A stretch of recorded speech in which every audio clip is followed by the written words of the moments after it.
Hello, today I am here with Jonathan Stewart, and Jonathan is a deacon in the Johannite Church. Am I getting that right? You're That's right. So I'm a deacon in the Apostolic Johannite or Johannite, depending on your preferences, church. and the Johannite or Johannite Church identifies with historic Christian Gnosticism and is sort of something of a revival or a continuationist or something like that movement related to historical Christian Gnosticism. Would that be accurate? That'd be accurate. Yes, I believe that the in the church's words, and I should clarify. Whenever I speak, I'm not speaking on behalf of the church or Sure. its members, or nothing I'm saying is official official church statements. So I guess I should start there. But as the church's website says, or as the church says, it's an esoteric Gnostic Christian church within the historic Apostolic Succession. So I would say that definitely a Gnostic church as well as an esoteric church, and in my opinion, as well as a mystical church. But the church, and I would say many of the members do situate themselves in Gnosticism, in the Gnostic tradition. So yeah, revivalist. There started to be esoteric and Gnostic churches arising in France in the 1800s. Okay. Now, one of these churches was the Johannite Church in the early 1800s.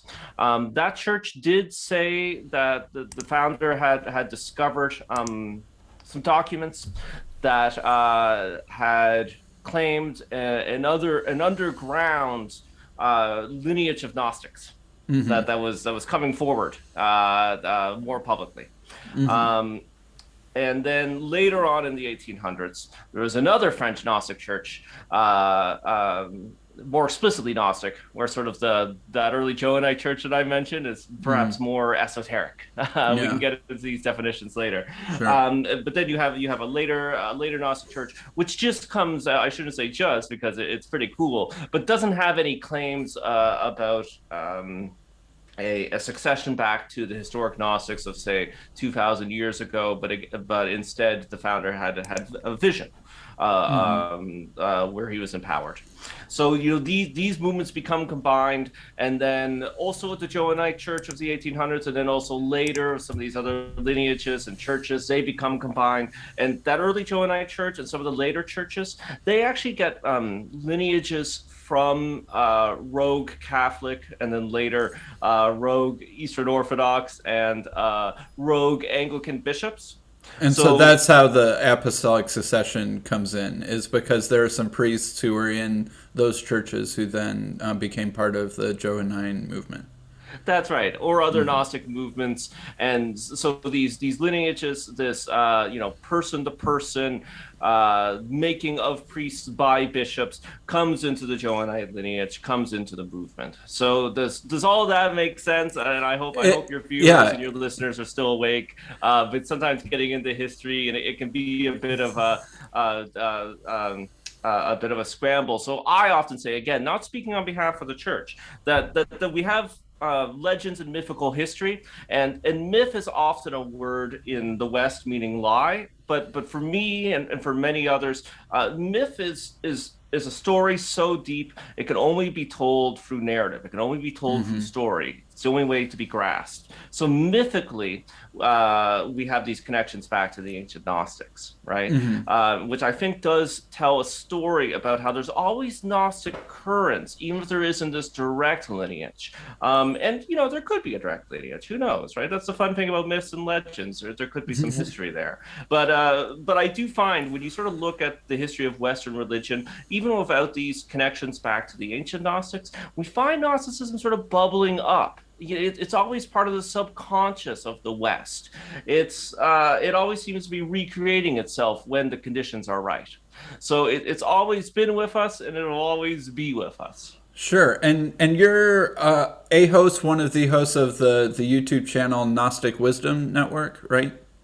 That's right. So Gnostic Wisdom Network is the name of the network, and the name of the show that I co-host is Talk Gnosis. And you've had Dr. Khalil Andani on your show before, and that's how I got connected with you. Is that I've had him on my channel before, and then I reached out to you through him, thinking that you would be a fun guest. So, Jonathan, I'd love to hear a little bit of your personal background. I think that was a really helpful sort of big picture overview of your church, and I'd love to hear kind of like what your journey of faith was and how you came to find yourself where you are now. Sure. Yeah, I grew up in the United Church of Canada with perhaps what you would call, Christmas Christian parents. They weren't particularly devout. They weren't particularly atheistic. And, there was an expectation that we would go to church for weddings, funerals, Christmas, Easter, right? Mm-hmm.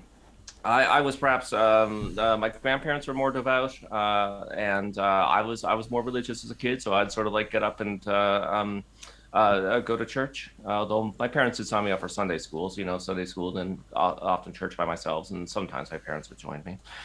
So I went to, but from an early age, I had an interest in mysticism and even Gnosticism.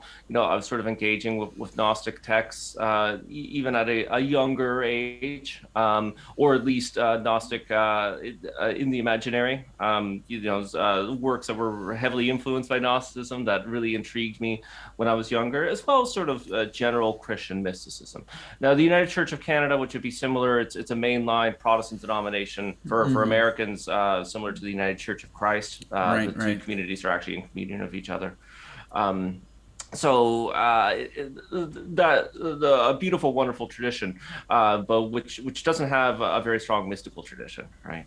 Right. So I maintained this interest in religion, and I did religious studies in university, academic religious studies, and I did think about going into ministry for the United Church, but I sort of got sidetracked and always sort of kept an interest in Gnosticism, in mysticism.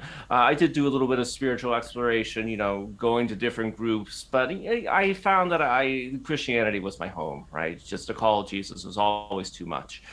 Sometime in my mid-20s, I moved to Montreal, and I never stopped being a person of faith, but I just sort of organically dropped away from going to church until my early 30s, where I sort of felt a call or a pull.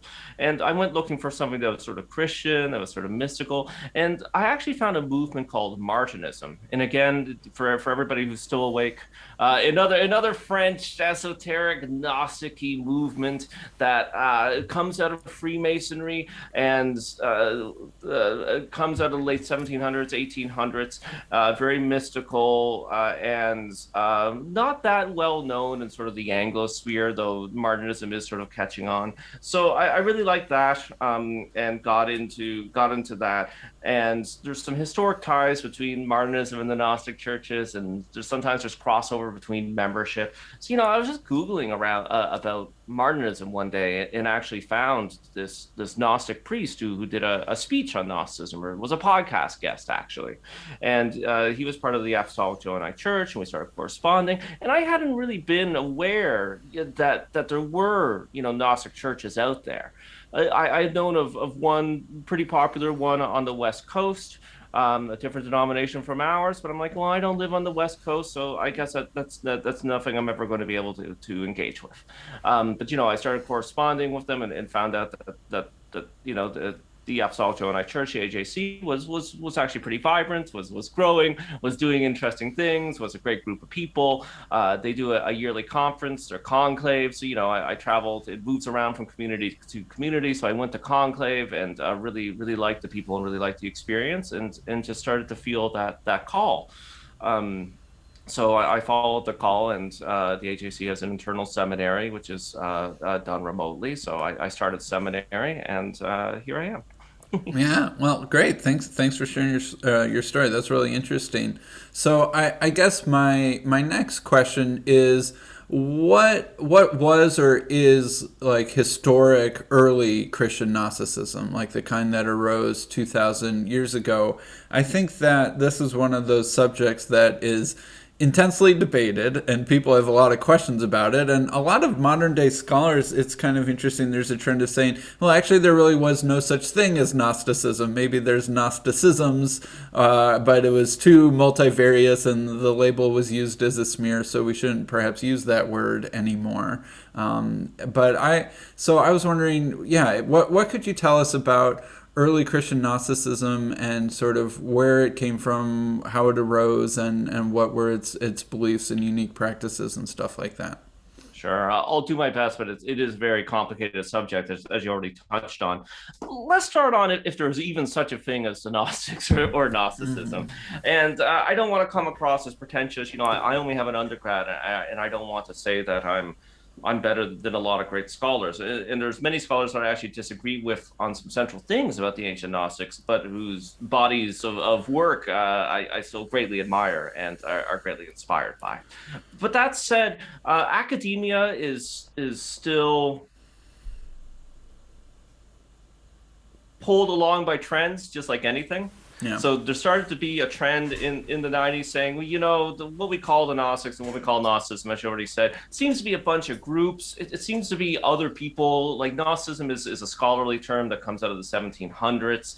We don't have Gnostic writings where they're really calling themselves Gnostics. That seems to be something that other people are calling them, possibly as an ironic slur. And it seems to be a family of groups that we're grouping together, right?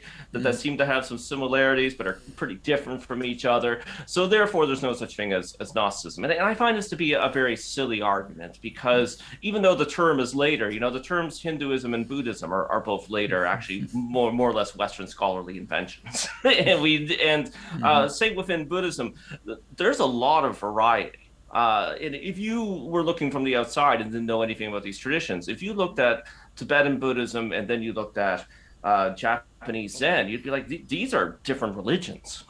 These are completely different from each other. But from the outside, if you had no exposure, and of course, if you walk into a high, very formal Roman Catholic church, maybe one that's doing the Latin liturgy, which is allowed in certain communities. If you walked in there and then you walked into a Pentecostal church, you'd be like, are these the same religion? Christianity is quite diverse. So I think you're seeing the point that I'm making, right? Yeah. That I find this to be a very silly argument. So we'll start there. Something that's a little less silly, but it's still quite controversial, and something that I'm perhaps not as rigid on and more open about is Gnosticism pre-Christian. Okay. So for a long time, scholars said yes, and that was sort of the mainstream opinion.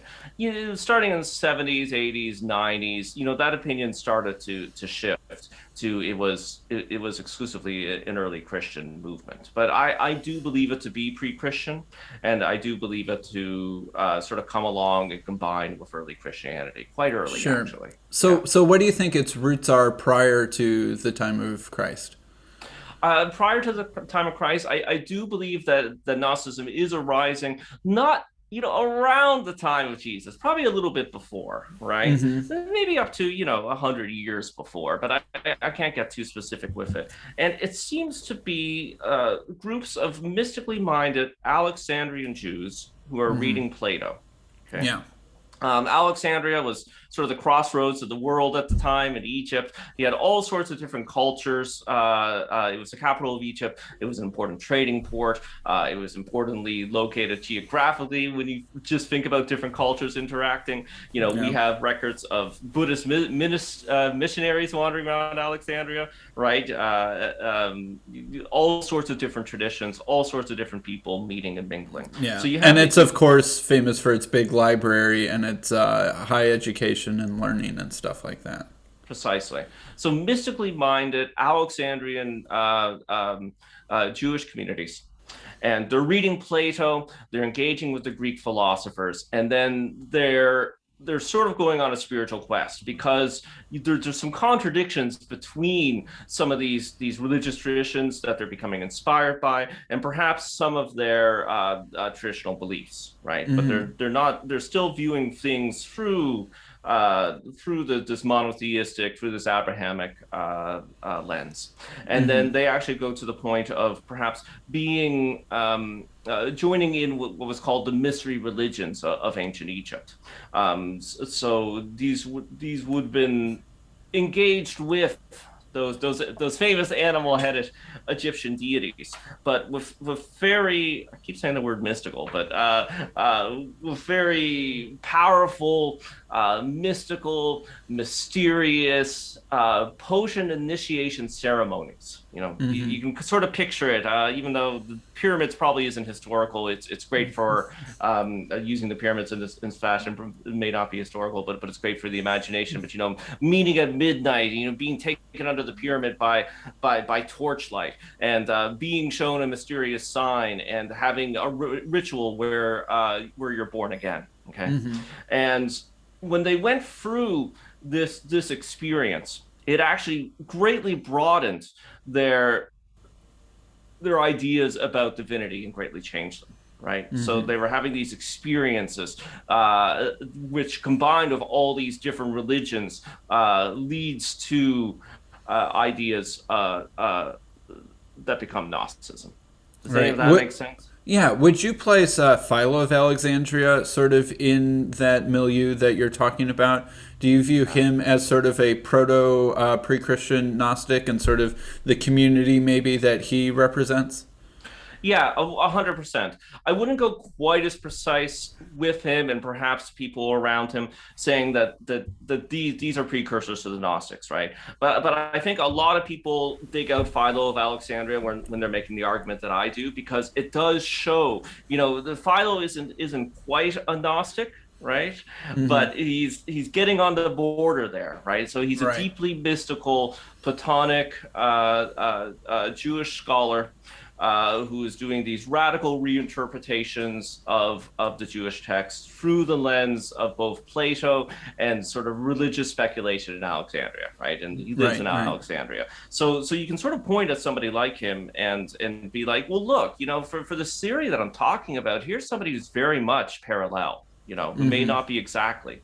And what I'm talking about is still very speculative, right? We don't have these exact records. We don't have exact evidence of pre-Christian Gnosticism. So that is one reason why it's controversial. But there's a variety of reasons of why I think it's true. And then I think at an early time it combines with early Christianity, and I think quite early. Now we know by the early first century we have Gnostics running around, right? So Mm-hmm. apparently fully formed.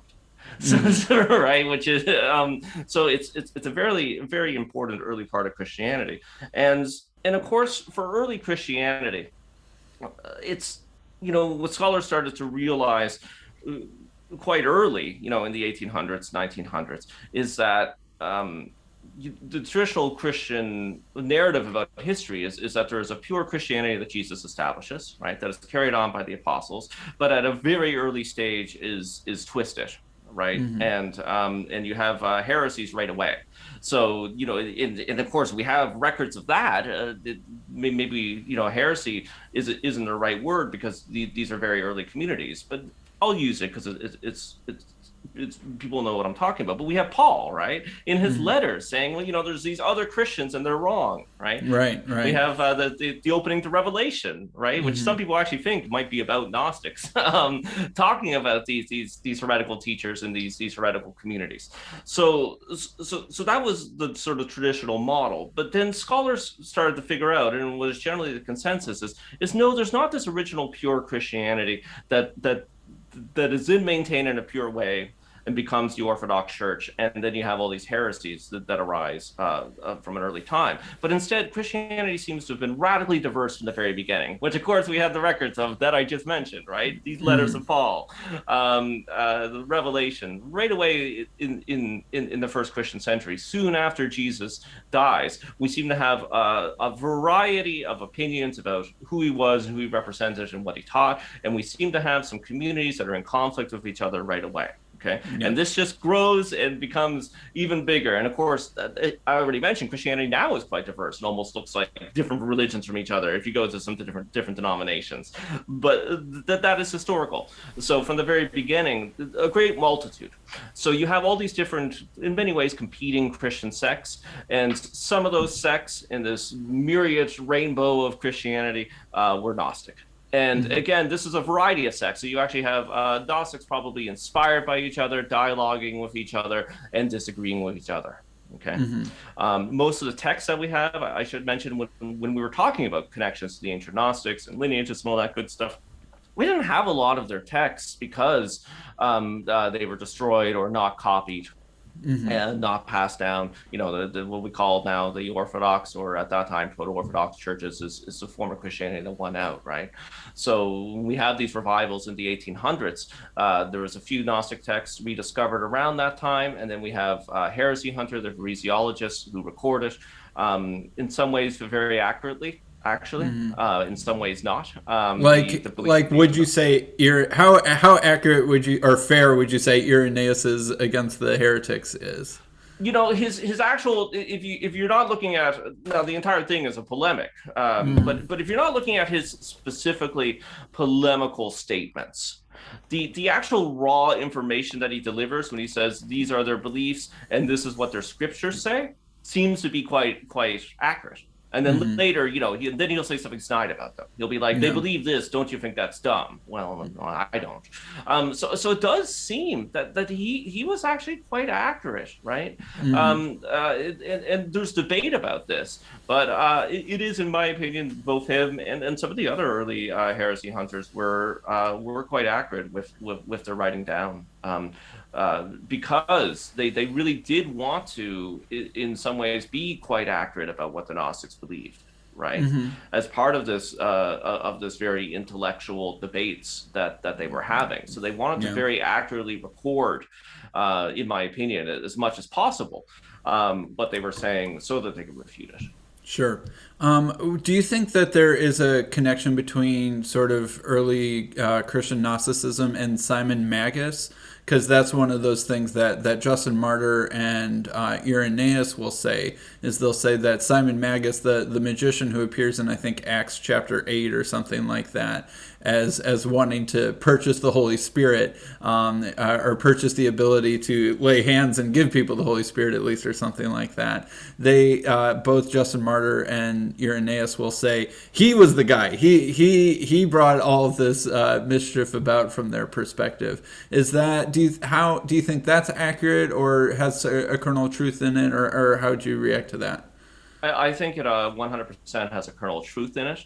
Now, some of the polemics, or some of the previous church historians and church fathers and ideas about heresy and orthodoxy is, Jesus is the one who establishes orthodoxy, right? So the dark reflection of Jesus is Simon Magus, and he establishes Gnosticism, right? In a very specific way. So you have two specific founders. Wherein I don't think that that's accurate, right? Now, I think that there probably is some historical. Simon Magus is historical, right? In some way, he probably did exist. He probably was an important teacher. He probably did have interactions with early Christians. Perhaps it was as a direct. As he did claim to be Christ, or claim to have the Spirit of Christ after Jesus was killed. It could be, the connection could be that direct, or it could just be that they're sort of moving through a similar milieu. I believe that there's actually a tradition that Simon Magus was taught by either the teacher or disciple of John the Baptist as well. So we actually have a bunch of writings in the heresiologists about Simon Magus, who did have an important early Christian text about him that he either wrote or seemed to encapsulate his thought, called the Great Proclamation, which is mostly lost to us, but we have some of it in the heresiologists. And he's not presented as a Gnostic, anti-Jesus establisher of his own religion in Acts, right? But he is sort of in the heresiologist's writings. So yeah, there does seem to be some sort of historical link to this figure and him popping up in the Christian Gospels. Now, an interesting thing about Simon Magus that I really love is in the Clementine literature, which again is quite early, right? First century. I should say the pseudo-Clementine literature. In the Clementine homilies, we have these stories about Simon Peter versus Simon Magus in Rome, and these are very interesting documents where again it's sort of heresy versus orthodoxy, and Simon Magus is presented both as a heretical teacher, perhaps not specifically Gnostic, in some ways Gnostic, but much more as in many ways as a magician, the Magus or Magnus part. Him and Peter have a miracle off. And eventually Simon goes flying, and Peter, prays that his magic is taken away from him, and he falls to the ground and is either killed on the spot or dies later from his injuries. Anyways, this is very interesting stuff, because in this particular case, in this very early case, and I do believe that there are probably two separate historical figures, but they could become combined in the imagination. Scholars for a long time have noticed that this Peter versus Simon Magus story, Simon Magus seems to be a cipher for Paul. And some of the ideas of Paul are put into Simon's mouth. And as we know, Simon Peter and Paul did have some conflicts. And it does seem that their later followers had some conflicts. So a way to sort of criticize Paul and to criticize some of the Gnostics that trace themselves back to Paul, we'll get to that, as well as some Gnostic ideas in Paul. People already didn't like Simon Magus. So you sort of take some of the qualities of Paul and put them on Simon Magus as a code of way to talk about Paul and his followers, right? And it's also a way to say, look, Simon Magus, if you don't want them to be a cipher for each other, you can also create stories like that and then say, oh, you're a follower of Paul. Well, look, here's a story about Simon Magus, and they say the same things. Now, Paul is often thought as the capital Orthodox guy, right? And he loves writing in his letters that he is he is right, everybody else is wrong. And I think a lot of people who perhaps are Gnostics or have some anger about Christianity because of some very specific evangelical applications of Paul, he sometimes has a bad reputation. But we actually find, I'm not going to go as far to say that Paul was Gnostic, but we do find some proto-Gnostic stuff in Paul. So some of the stuff is not well translated, or not translated in Gnostic terms. But of course, famously, Paul says we don't struggle against rulers who are flesh and blood. Right? We're struggling against spiritual authorities, and the Gnostics taught that the world is ruled by spiritual authorities called archons. That's the word that Paul uses. Paul also hints too. He doesn't quite explicitly say it, although it's pretty explicit. Paul's always writing about the law and his complicated relationship with the law. And there's an entire, there's a couple 100,000 books written about Paul's relationship with the law. Right. Yeah. Right. We still haven't gotten to the bottom of that yet. No. Paul seems to at least hint that the law was delivered by angels. Okay. So you do have this, and that's in the book of Acts and in Hebrews too. Yes, that's right. Exactly. So you have this idea about archons. You have this idea about the law being delivered by a lower force that is in some way divine or in the divine hierarchy, but it's not straight from God.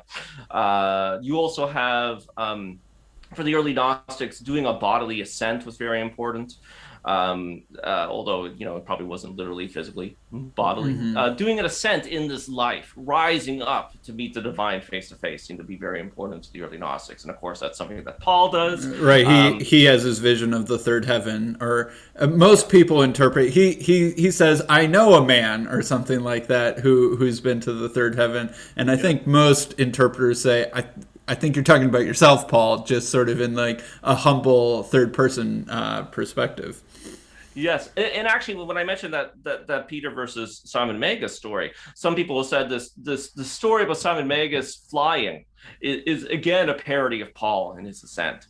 It's also interesting that he says the third heaven, because the Gnostics are always trying to get to the ultimate source of divinity, right? They're always trying to go one step higher, right? So here's two steps higher. So I'm not necessarily saying that Paul was a Gnostic in the way that we would understand it, or is even the Gnostics of a few generations after him were Gnostic, okay? But he does seem to have proto-Gnostic ideas that at least later interpreters fit into Gnostic systems. And I mentioned about Paul being Gnostic, and about, say, communities going back to Simon Peter, communities that particularly identified with Simon Peter, not liking Paul at first. These some of the early Gnostics, when we talk about sort of apostolic succession, were very eager. Some scholars actually think that the early Gnostics invented this idea. They always said, there's actually a chain of us going back to Jesus, right, that we can trace to say that our teachings are accurate and true historical. So the Valentinians who were early Gnostics, early important, very popular Gnostic movement.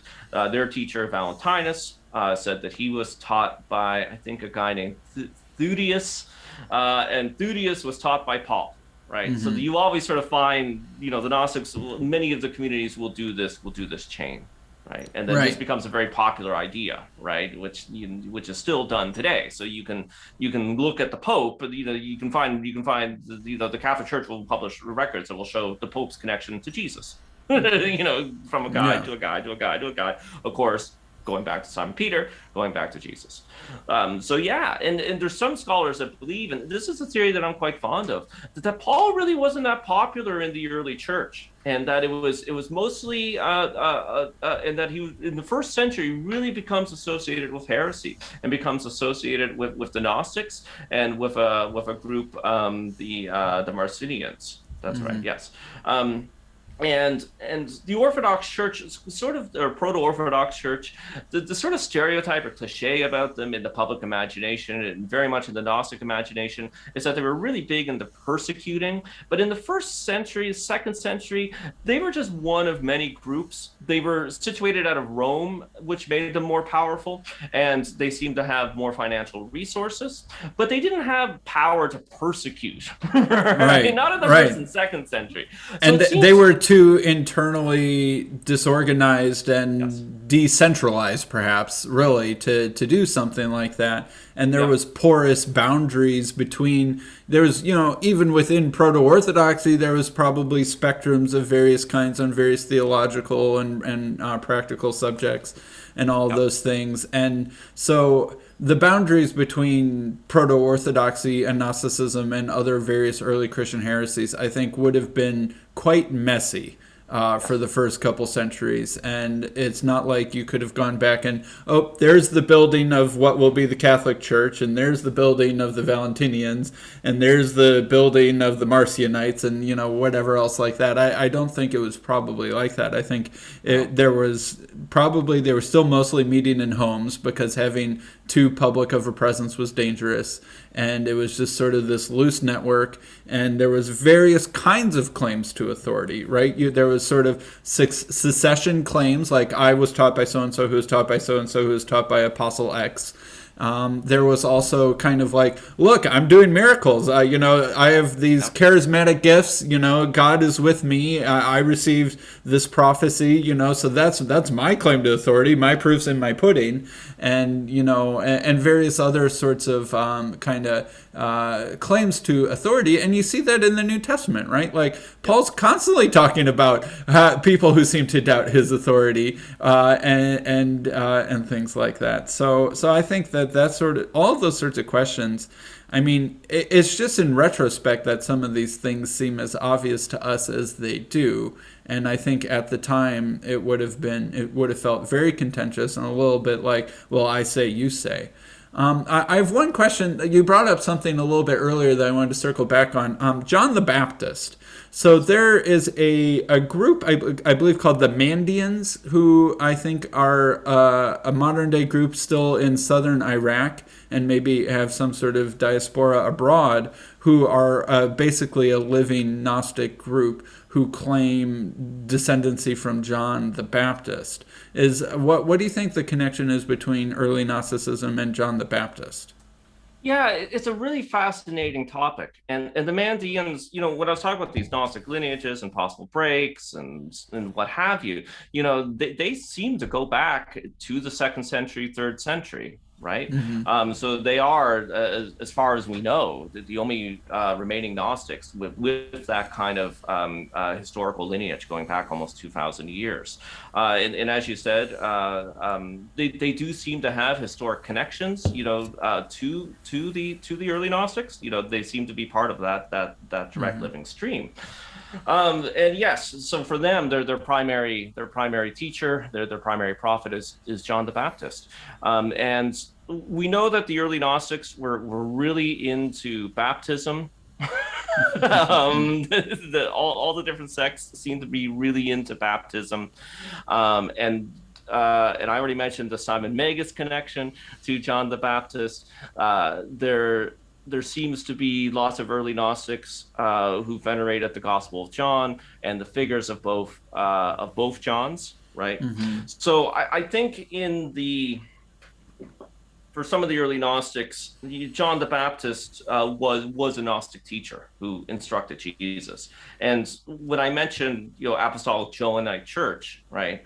When we talk about all these different lineages and tracing yourself back to sort of specific apostles, basically in our Gnostic legends, that would be our lineage, right? So we would say that there actually was a lineage of Gnostic teachers of Gnosticism that predates Jesus, and both Jesus and John the Apostle were students of John the Baptist, right? Mm-hmm. And Jesus goes on his mission, and the one who really understands the Gnosis, who really properly understands Jesus, and who is Jesus's rightful successor is John the Apostle, right? And then so on all the way down to modern Johannites. Mm-hmm. So does that make sense? And again, none of that are historic claims, but it does seem from a relatively early time, people seem to think that there's connections between Gnosticism and John the Baptist. So at least it does seem that many communities of early Gnostics, that thought of him as a Gnostic teacher. Yeah, that makes sense. And maybe I'll surprise my guests. There's not too much that you've said that I think that I would disagree with. I think that you're absolutely right that there's some seeds of Gnosticism that are around in leading up to the advent of Christianity, and that early on, and I would be fine saying like within the first decades even, right? Maybe even within the first decade after Christianity, there is this admixture of pre-existent kind of proto-Gnosticism and interpretations on Jesus and various rivaling claims of authority right from the get-go. So I think that's true. Some people who say that Gnosticism doesn't really exist until like the 2nd century, I think that's nonsense, and that there was various competing claims for correct teaching, and that the landscape is kind of confusing and complex. So I guess let's see here. So kind of leading on from there, what were some of the teachings and the doctrines and the beliefs that sort of set early? Well, actually, I had one thought that I wanted before it slips from my head. You said something that was interesting, that the Gnostics might have invented the idea of apostolic succession. And there's almost, I can imagine a reason why that would make sense if you have more of an emphasis on the esoteric, right? And we can kind of circle back on what that means. Then it's especially important to point out where you got it from, right? Yes. And that, that it's not a public thing, right? So you have to have gotten it from the person. And that I can easily imagine the idea that there's this sort of esoteric deposit that, gets passed on person to person would actually require an even more direct, apostolic succession claim than something that could say, well, actually, the true teaching has been public and you can learn it from wherever source you want. So that actually is something that, in a way, I hadn't thought of, but makes sense. Yeah, precisely. that actually seems to be a narrative that pops up in a few different Christian communities in the first couple centuries. Because again, you have it in the Clementine literature and possibly in Origin. I can't remember where else. Besides the Gnostics, that there's this idea that there actually is a secret-ish oral tradition that goes along with Christianity. Mm-hmm. That the Gospels are written down and you have the Hebrew Scriptures, but then everything else is mouth to ear, and you only get that instruction later on, right? Because people are, for the most part, not being born into Christianity; they're converting. Mm-hmm. So after baptism, after you've gone certain steps, after you've received a certain amount of teachings, then you get the deeper meaning of them. So this is an idea that, of course, fits quite well with the Gnostics, but it seems to have also circulated in other Christian communities. So what did they actually believe? Mm-hmm. Good question. And of course, people who have no idea who the Gnostics are, again, for the third time, I'll say it. I hope I haven't caused any car crashes if you're listening to this while driving and you fall asleep, or you're out walking and jogging and you fall asleep on the sidewalk. Because we've been going for about a half an hour, and if you have no idea who the Gnostics are, then some of this may be confusing to you. But I'm assuming that your listeners and your watchers, they at least have some ideas about what we're talking about. What did they believe? Okay, I'll try to be as broad as possible because, again, lots of competing sects. But I like, I can't remember who I stole this from. It's not mine, unfortunately. But Gnosticism is the story of how God had a mental breakdown, became us, and how we can reverse the process. Okay, so you have ideas circulating, partly from Plato, partly from Jewish speculation, that do arise in Christianity. That God is so transcendent that he needed an intercessor to create this reality, right? So we find this in Timaeus, in Plato, and then we start finding it circulating in mystical Jewish speculation, right? And you find it in places like Christianity. That is the prologue of the Gospel of John. The God uses the word to create this reality. So the Gnostics, when looking at the problem of evil and when grappling with some of these ideas, they actually push the fall back up a level. Okay, Right. The fall happens within divine realities, and that's why the world is so screwed up.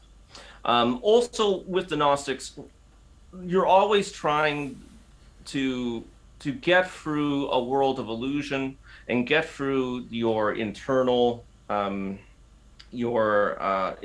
layers of deceit and materiality to get to true divinity. Okay, I guess I should back up my theories, my speculation, my talk of these ancient Jewish communities, right? And so going in and having these powerful, direct, mystical experiences that changed their idea.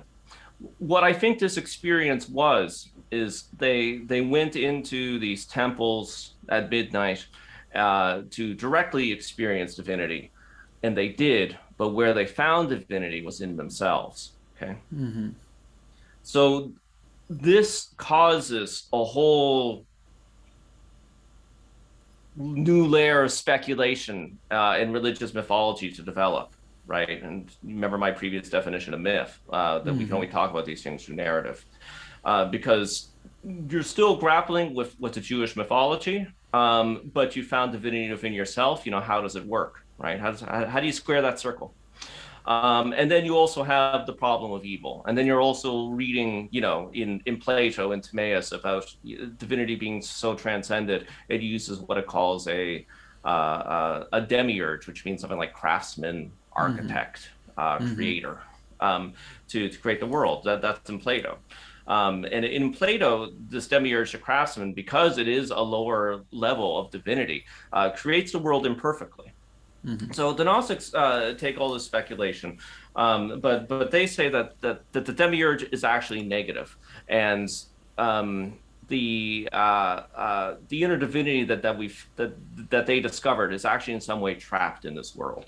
Right. That there's a creator God, but he isn't the highest God. there's a God above him, or maybe even some sort of complex chain or cascade of reality, of divine realities above him. And then by the time you get to the creator God, either he is acting out of malice, or he is perhaps, I think even more commonly, he's ignorant of what has come before him. Yes. And then due to either his malice or ignorance, he creates the world, but he does sort of a botched job. And the key is sort of trying to figure out that this God who we think is the creator God, and that maybe various other, Christianities or Judaisms think is the creator God, is actually this sort of botched job God, and that we can kind of sort of hopscotch him to get back to the true, real source of divinity, and that this is a very sort of internal experience, right? There's part of us that is related to the higher sources of divinity. Maybe our physicality is from the ignorant or evil demiurge, but some kind of inner spark or something like that had been from some higher realm, and you sort of kind of go down in yourself to go up and over the cascade of divinities that has caused things to go awry, or something like that. Would you say that that's a... You explain it a lot better than me, the Gnostic clergy. I do get tangled up, but I'm trying to go through this. But that was very succinct.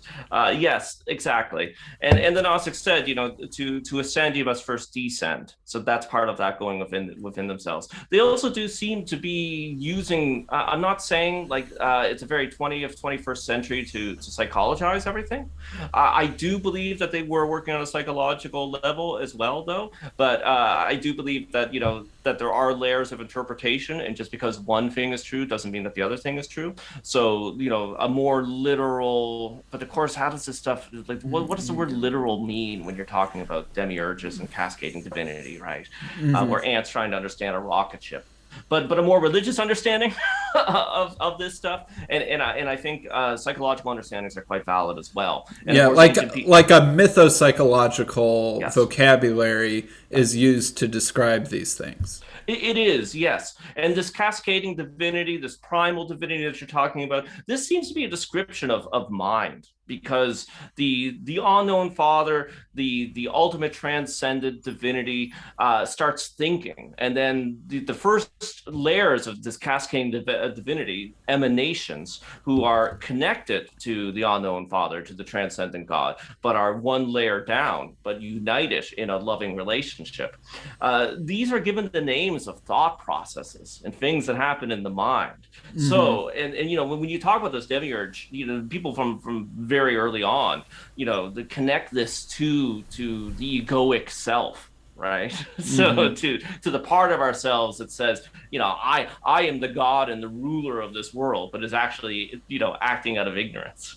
Mm-hmm. So I think it's quite. And there's valid. that as above so below idea, yes. right? In the Hermetic literature, that there's something, I don't know, perhaps.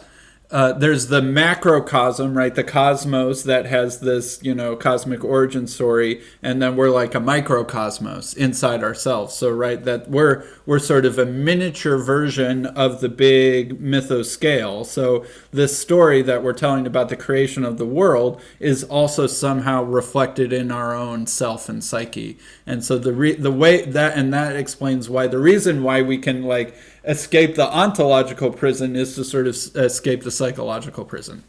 That's it precisely. Yeah. So I guess here's a couple other questions. So what did the early Gnostic traditions think of Jesus, right? Who did they think he was? What did they think he was? And what did they think he taught? Well, I would say that they looked upon him more as a teacher of Gnosis, right? I keep saying Gnosis. The Greeks had multiple words for knowing, right? Mm-hmm. For knowledge, and Gnosis is experiential knowledge. So, for instance, we're talking about Alexandria, Egypt, right? I could become an expert about Alexandria. I could spend 10 hours a day studying modern Alexandria. I could tell you how to get to places in Alexandria. I could give you directions, just from knowing books, right? From reading online, from looking at Google Maps. That's one kind of knowledge, okay? Gnosis would be me going to Alexandria. Right. Okay? Sort of Experience perhaps direct Gnosis. like there's propositional knowledge, propositional descriptions, and then like the perspective of actually having been in the first person experience of having done something. Right. Exactly. I can tell you how to play football. I can tell you what the rules of football are, but until I've been on the field in a jersey, in the game, there's a level of knowledge that I'll never have if I'm just a broadcast announcer telling you what's happening. Precisely. So Jesus is a teacher of Gnosis, and again, that sounds like a contradiction, right? But is giving the secret teachings of the world, because this world is not what it seems, as we discussed, and leading people to having their own Gnostic experiences, right? And establishing the sacraments for the sacramental early Gnostics. Some of the Gnostics were sacramental, some weren't. And Jesus is an emanation, so not consubstantial with the unknown Father. But when we're talking about this cascading layer of divinities, this emanation, this outpouring of the divinity, Jesus is one of those. What they call them the aeons. And I mentioned the archons later. You mentioned we're talking about the demiurge, the dark shadow of God. Well, he has his assistants who are the dark shadows of the aeons. They're called the archons. Together they rule this world, and the aeons are beyond that. But anyways, so Jesus is an aeon. So instead of the most important aspect of Jesus being the sacrificial death, right, it is much more of an understanding of Jesus as a teacher and an exemplar. They definitely had some different Christological understandings of Jesus depending on the sect, and they could vary quite a bit, right? Because it's quite funny, because you can have a much in some ways a much more human Jesus or a much more divine Jesus. So many of the Gnostics, and this seems to be one of the earliest Christologies we have, and seems to be the Christology of the Gospel of Mark, the Gospel of Luke, and in my opinion, the Gospel of John, which is adoptionism. So upon his baptism, the Spirit, in this case, the Aeon Christ, descends upon the teacher Jesus, and they combine, right? The Aeon Jesus enters within him. Upon his baptism and upon his crucifixion, leaves him. And then how the resurrection works is it does seem I don't know how many Gnostics believed in. I don't even know how many Christians believed in a bodily resurrection as we would understand it, right? Paul's resurrection seems to be, Jesus is a bodily resurrection, but it's Jesus' spiritual body. So anyways, I'm going in all sorts of different directions. I don't really know what they thought about the resurrection. It definitely seems to be very important in the Gnostic Gospel of Philip. There's so much talk of the resurrection, but they're talking about the resurrection of the believers, but not after death, right? It becomes an understanding or a metaphor or a living symbol of the awakening that we have to do, of the resurrection that we have to do in this life, not afterlife, because we're all walking around half dead, all asleep without knowing it. So yeah, I want to focus in on that a little bit. Like, as far as I understand, yeah, there was sort of a spectrum of Gnostic Christologies, with some, you could say, not thinking that Jesus was actually a human, that he was some sort of, I don't know, almost like a Force ghost or something like this, where he didn't actually have a physical materiality to him. He was something almost kind of holographic or something like that, who was running around and was sent by the chief god. He, something like the story, the chief god is worried that all these people who have been created in the world of the demiurge are ignorant of what's really going on. So he sends his son, the monogenes or the logos or the nous or perhaps all of those things together. Yeah. And that Jesus is then this messenger, but because he's so pure and good, he can't take on materiality, because in some Gnostic imaginations, the materiality is the evil thing. So he is sort of like, like a kind of like an angelic ghost, maybe is perhaps the right way, who's going around and teaching people about gnosis and how to escape from this thing.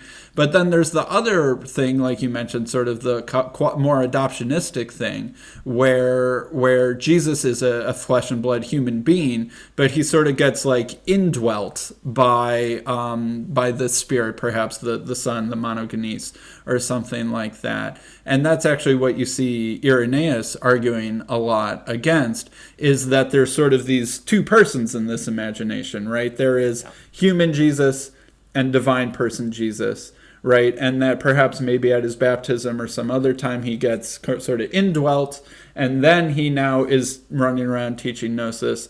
And then because that thing can't die, it perhaps leaves him right before the crucifixion, or maybe it takes him up and someone is crucified in his place, or something like that. But the actual spiritual Jesus isn't crucified with the human body, sort of thing. Yes, exactly. Would you say that was accurate? That's spot on, and it does seem that those seem to be the two dominant Christologies of the early Gnostics, which seem to be at extremes to each other, really, because one has a much more human Jesus, and one has as divine as you can get Jesus. But, right. Yes, when you're talking about Force Ghost Jesus, angelic hologram Jesus on Gnosis, we call that the Jesus didn't poop theory, which goes back to, which is actually a quote from one of the heresiologists talking about Origen, right? Origen, maybe it was Origen quoting, I can't remember who it was. They're talking about Valentinus, that Gnostic leader I already mentioned, that he taught that Jesus didn't poop. Because he didn't have a human body. And that maybe he only appeared to eat, or he faked eating. So he was beamed down for Force Ghost Jesus. And perhaps he went through these motions so that the archegons wouldn't recognize him, right? As part of his effort to stay clandestine in this world, or something like that. And really, when you think about it, there is not that large of a gap between sort of a spirit coming down and indwelling and a two natures view of Jesus that is kind of the more traditional Orthodox conception. Those two things are, I think, a lot closer than people often realize. Oh, 100%. Like I don't see, any reason why they have to be contradictory. It doesn't matter, either the Spirit descended when he came out of the womb or at his conception, or it descended, like, you know what I mean? Mm-hmm. Like with those, if you want to be more orthodox about it, I think those Christologies still quite line up as you were talking about, right? Right. So. And as I think I told you, I came from a church that had a very unique Christology, and we're sort of on the opposite end from the Gnostics. But in some ways, it's also like, if you go around the horseshoe, the ends of the horseshoe start to get close to each other again, where we very much emphasize the human nature of Jesus and stuff like that, and that we don't think he was God incarnate. But we will say that he was indwelt by the Holy Spirit, and probably this came upon him at his baptism, and that's what enabled him to have the knowledge from the Father that he was teaching and preaching, and that's what empowered him to do miracles, right? And then it's like, wait a minute, that's just like 2 or 3 words different from what you're saying is the Gnostic adoptionistic view. This is again to emphasize the point that in early Christianity, these things were a lot closer together than we often think that they were. And that these distinctions that seem obvious and completely black and white, proto-Orthodox and Gnostics, they were super different. It's like, well, are you sure about that? And so that's one of the things that I think I am really glad that we're talking about, because I think that's an important thing for people to really think about. Yeah, the Orthodox, like Catholic, means universal. So again, when we talk about it, and there was persecution later, but part of what the Orthodox did, part of the Orthodox mission, in my opinion, was actually bringing the different sects together. right? So you often look at, because you had sects that was like that were like, well, Jesus was completely human. Then you have sects that were like, Jesus was completely divine. Well, what's the Orthodox opinion? He's both. Right, Yeah. right. So the proto-Orthodox are actually, and you do find, so sometimes, particularly looking at Christian mysticism, I do believe that the early Orthodox did bring some of the Gnostic communities in, right? And then that becomes an influence on Christianity, becomes an influence on Christian mysticism. And this is a whole can of worms. It's debated about the Gospel of John. Was the Gospel of John a proto-Gnostic text, or even a Gnostic text, or is it just a text that was used by the early Gnostics, right? Or is it a close to Gnostic, but I still am going to disagree with, is it like, yes, I'm pretty similar to you guys, but I'm also going to draw really hard lines in the sand for the people who are just one step more extreme than me. Yes, yeah. Well, that's definitely what you see in the letters, right? Yeah. The 9 letters. Yeah. So anyways, but that that's a whole episode right there. Just talk about the Gospel of John. But this text that was very important for the early Gnostics and might be proto-Gnostic is in the canon, right? Oh, right. I was ranting about Paul later, and I forgot my point. Paul.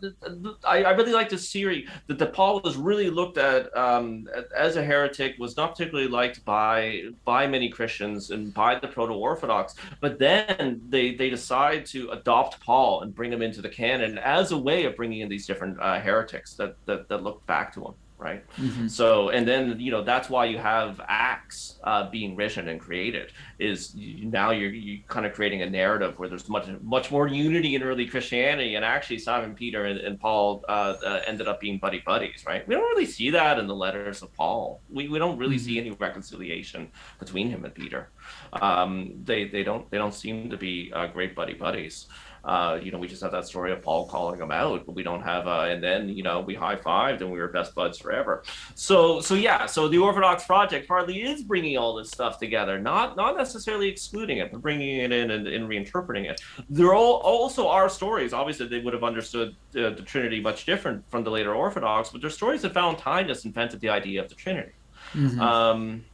So there's as well as the unction. There's stories and theories about unction going back to the Valentinians. So and as you said, in the church community that you grow up in, we can find these similarities because it is in there, right? That Christology that you mentioned, that's the Christology of the Gospel of Mark. There's no, I can take off the collar and speak as an amateur scholar, right? That is not a faith statement. It's just a scholarly statement. It's just facts. And if you read Mark without any presumptions, that's the Christology you're going to get out of Mark. There's no two ways around it. Right. Right. So now let's try and hopscotch to the present and then talk a little bit about what things look like in your church now. Because honestly, another similarity between my church growing up and your movement is this idea that there was something right early on, and that then it sort of gets tamped down and then eventually suppressed by the institutional Catholic Orthodox Church. But it's bubbling up for a while, right? Every once in a while it bubbles up and then it has to be put back down. Bubbles up, has to be put back down.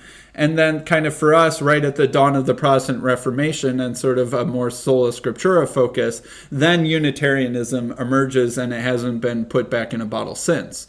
Right. And then we're constantly trying to get back to the kind of the early true deposit, like we said, hey, we're just the Christology of the Gospel of Mark. Are you going to disagree with the Gospel of Mark, guys, or not? And so that's sort of our story. And it's really kind of similar in some ways to your story that, hey, we were there early on. You can't disagree with that. The Proto-Orthodox Church eventually it kind of got some of our ideas, but, pushed away some of the other ones. And then it keeps bubbling up, and here we are again. So what are some of those, bubbles, I guess, you could say after the sort of Constantinian era that sort of connect the dots between present-day Gnosticism and ancient Gnosticism? Yeah, for sure. And actually, just for fun, I'll mention that I believe the original proper name of the Johannine Church of the 1800s was the Church of Primitive Christians, and the Hmm. narrative the narrative very much was that this is the Christianity of the first Christian communities. So, Hmm. um, okay, yeah, looking at some of those bubbles. So, we have records of the Gnostics and sort of Gnostic movements. These sort of big ones. Well, they never really go away. But, Gnosticism is very important for the first couple Christian centuries. And then you have, lesser Gnostic movements after that, that seem to be influential, but perhaps, not that big, right? So first couple Christian centuries, then scattered reports. And you also have actually I said not that big. Sorry, I'm extra rambly this morning. Too much coffee. I swear I can be succinct. But I also love going into great depths on this topic. Hmm. So, okay, there is a religion called Manichaeism that Yeah. arises in the late fourth century, I believe, or the Maybe late it's, late I third think, late third century. late Yeah. third century, yes, late third Hmm. century. Manichaeism, in my humble opinion, it's not straight Gnosticism, but it's in the family. Okay, Yeah. Yeah. it's doing something a little bit different from the early Gnostics, and in my opinion, actually the later Gnostics. But it's definitely very Gnostic-y, definitely influenced by the Gnostics, and it's very big. It's the first international religion. Hmm. It actually travels all around the world, spreads around the world. It's a very big movement, right? There's actually Yeah. Manichaean kingdoms. Hmm. There's Manichaeans in China. Yeah. And when I was talking about sort of pre-existing Gnosticism and then coming along, combining Christianity, the Manichaeans of the East start talking less about Jesus and talk about Buddha as the Hmm. Gnostic revealer. And then the iconography becomes very Buddhist. Hmm. And you swap out words. Instead of heaven, you're saying nirvana. So, anyways, so Manichaeism sort of steals the Gnostics thunder, and it's a very big movement. And there's some other sort of Gnostic movements, but eventually Manichaeism is, by the eighth, ninth, 10th century, it's gone both in the East and the West due to persecution.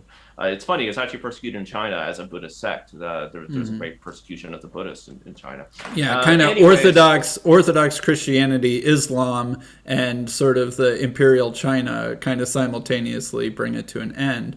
But I mean, a whole nother thing that precisely, would yeah. be a whole nother episode is how Gnosticism survives in Islam in many ways, Yes. and that it can, and from one perspective, Islam sort of wiped out a whole bunch of Gnosticism that was kind of in the Middle East, but in many ways it's still alive. And in fact, some of probably the best examples of living Gnosticism are various Islamic sects that still exist to this I, day. I, I agree with that 100%, and that's not really something that's in both the public's and Gnostics' imagination, in my opinion, and really Hmm. something that I think that modern Gnostics need to engage with more. And you actually have the Quran speaks of free peoples of the book who are Abrahamic and deserving of certain rights, and perhaps even will have some measure of salvation.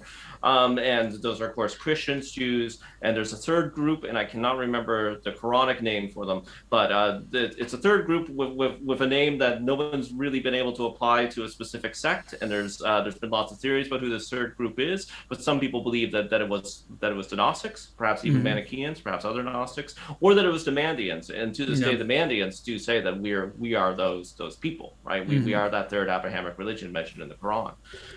So there's another interesting connection where there really may have been these interactions. Anyways, so Manichaeism. After Manichaeism, sort of the next big bubbling up of the Gnostics we have are the Cathars in France. This is a Yeah. very, very big movement in southern France. Hmm. Very, very big. And again, kind of Gnostic-y. It seems to be more influenced by the Manichaeans and the ancient Gnostics, right? But Hmm. still pretty Gnostic-y, the Cathars. And there's actually, when we talk about persecution, I think sometimes in the imagination, the persecution of the Gnostics is sort of pushed back 1,000 years because of the persecution of the Cathars becomes such a big thing in the imagination. Hmm. It really, particularly in the early 20th century, it really grabs people. And even to this day, Gnosticism is pretty obscure Europe, but there's a whole tourist industry built around Cathar sites in southern France. So it's still a big part of people's imaginations. But anyways, the Cathars are ruthlessly persecuted. There is actually a crusade declared against them. Ruthlessly. Kill all of them and God will know his own, or something like that. Yeah.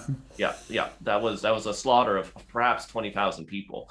The Inquisition, which is usually associated, I think, in people's imaginations with witchcraft, right? It was actually started to root out Cathars and heretics.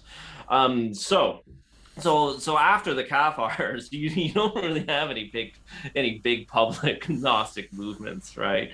But you do seem to have different groups and thinkers who may not have historical connections to the Gnostics, but again, right, if you're reading Plato, you're reading the Bible, you're meditating, you're going to have Gnostic experiences and start viewing the world in Gnostic ways. Like Meister Eckhart or something like that might be sort of an example of someone who's, I think, still accepted by the Catholic tradition, but like, man, he seems pretty Gnostic to me.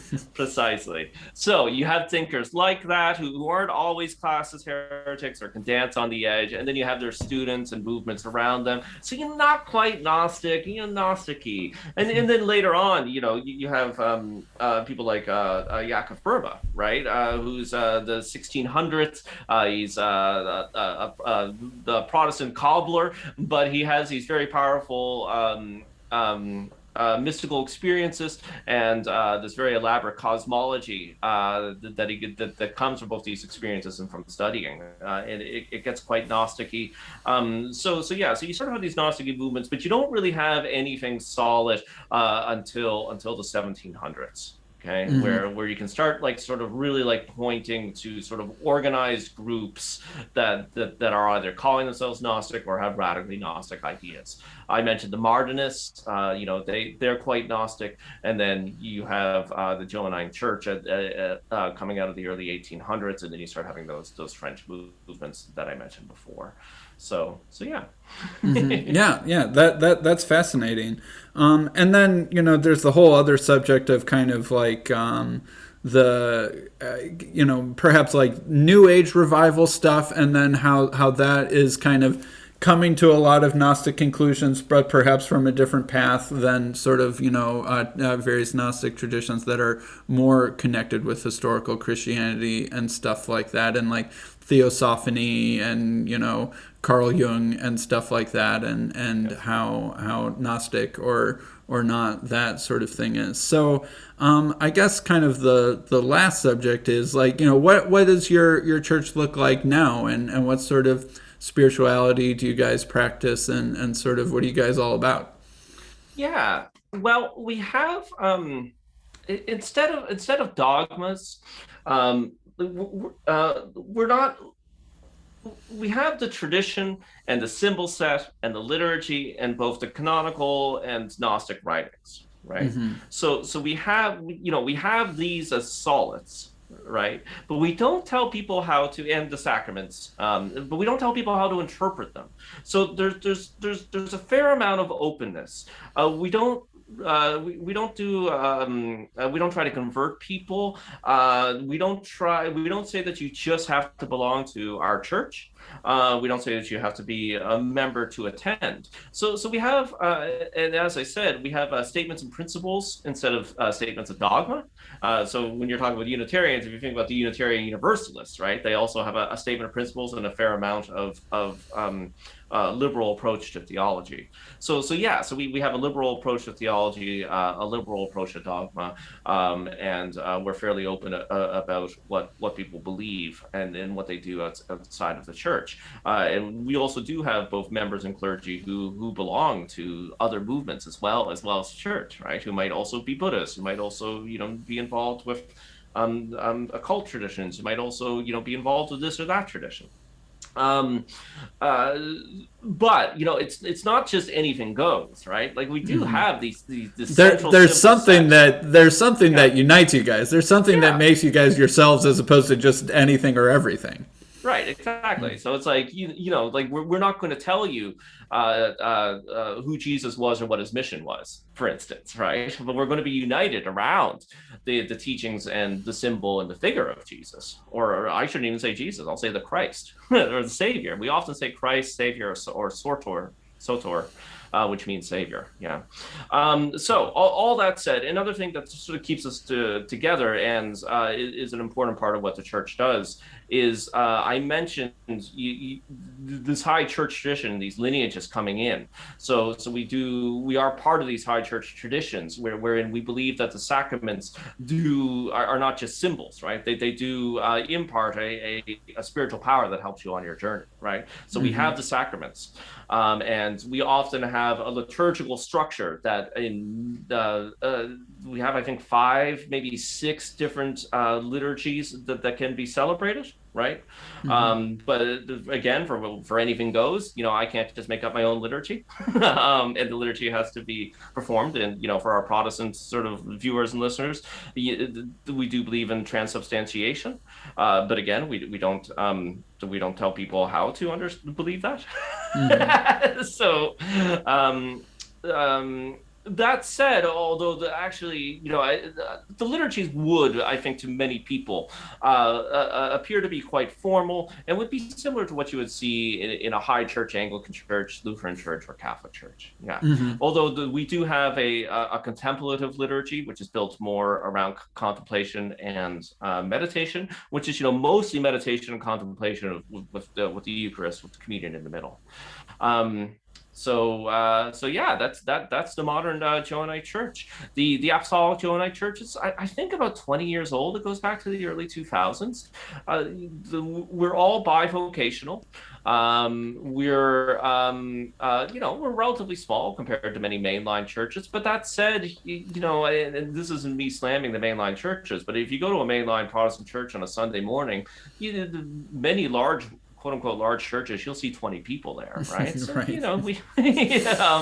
So that's we've had 20 people come to our liturgies. So we are small and bivocational, but we are in Australia, Canada, the United States, Europe, so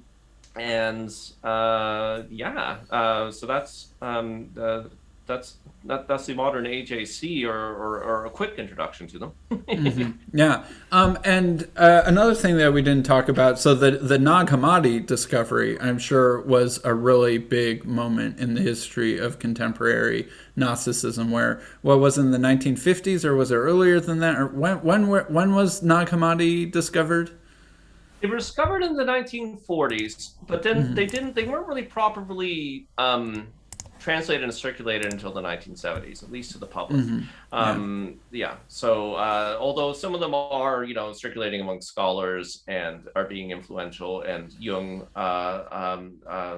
I believe actually somebody purchased one of the Nag Hammadi texts for him. I might be mistaken on that, but Jung has exposure to one of the early Nag Hammadi texts. So I mentioned these bubbling up in the 1800s, but the Nag Hammadi discovery is definitely a shot in the arm, right? So it's both for these Gnostic churches and lineages that I'm part of. It both creates more public interest in Gnosticism, and also kind of gives us new levels and layers of theological speculation and text to use in liturgical ways, right? So like Nag Hammadi scriptures do appear in our liturgies, for instance. And that public interest, Gnosticism is bigger than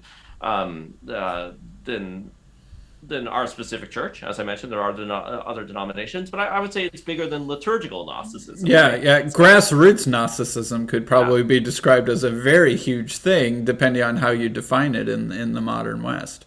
Precisely. And another thing for our viewers and listeners, a point I always like to get across, for a long time in the modern age, Gnosticism has been a pretty small movement. If you actually look at the people who would straight up call themselves Gnostics, but the texts and the ideas are incredibly influential, right, in the modern age. So you have a lot of thinkers, philosophers, and artists who are inspired by the Gnostics. So a lot of great novelists, a lot of great painters. There is something about the Gnostic mythos that really seems to grab people. So more people out there who are watching and listening have probably been exposed to Gnostic ideas and exposed to lovers of the Gnosis and exposed to Gnostic mythologies than they may realize. Yeah, sure. All right. Well, I have to get running in just a minute here. Do you? That was probably something close to a good closing mark. Do you have anything else you want to say before we head off? No, I think that's it. But it's been awesome, and thank you so much. And also it's really it's really great talking to someone who really does have a deep knowledge of this stuff, which you obviously do. And also thanks for summing up some Gnostic ideas for me in a more succinct way, so that I'm not keeping you for another 3 hours. But yeah, Sure. All right. Well, thank you very much, Jonathan. I appreciate you coming on. thank